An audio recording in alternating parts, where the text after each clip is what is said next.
This is going to be short.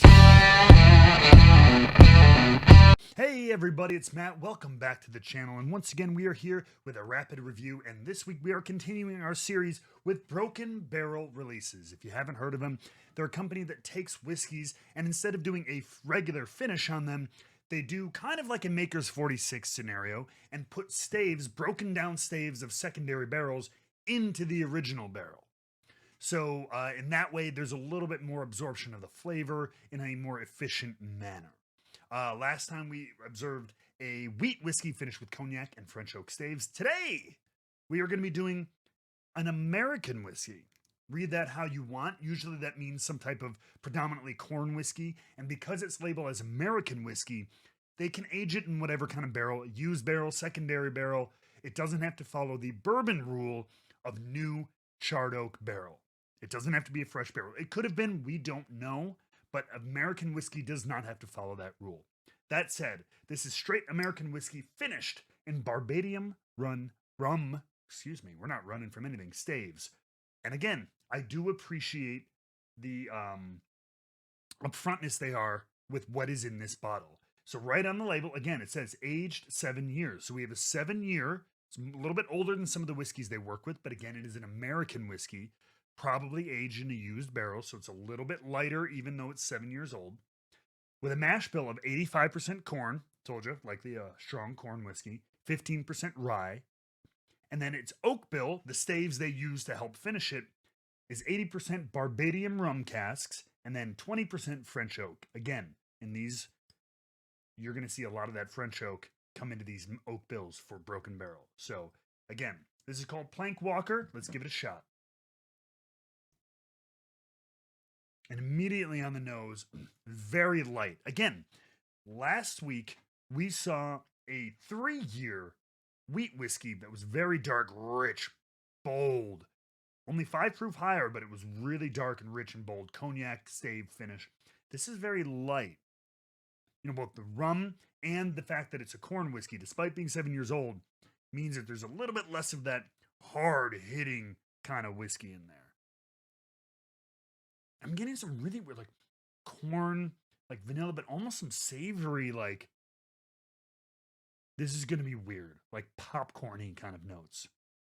It's like buttery corn, a little almost like savory, salty, but with some light, like pear, green apple on the top of that. Sounds weird, I know, but it's not unpleasant at all. Little hot. 115 is like my perfect proof, so I'm excited to jump in. 115.6, let me be exact. So let me jump in.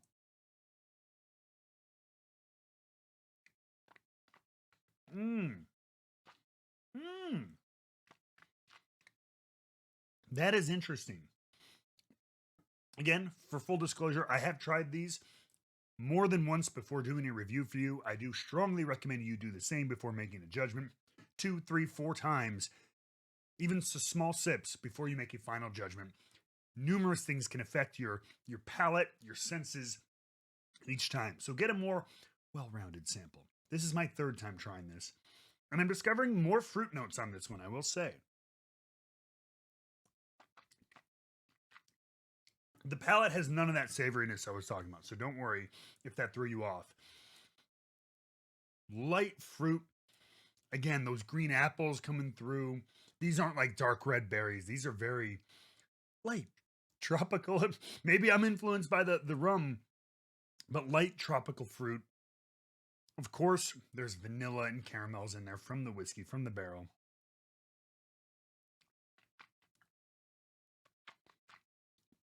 Some banana note in there for sure.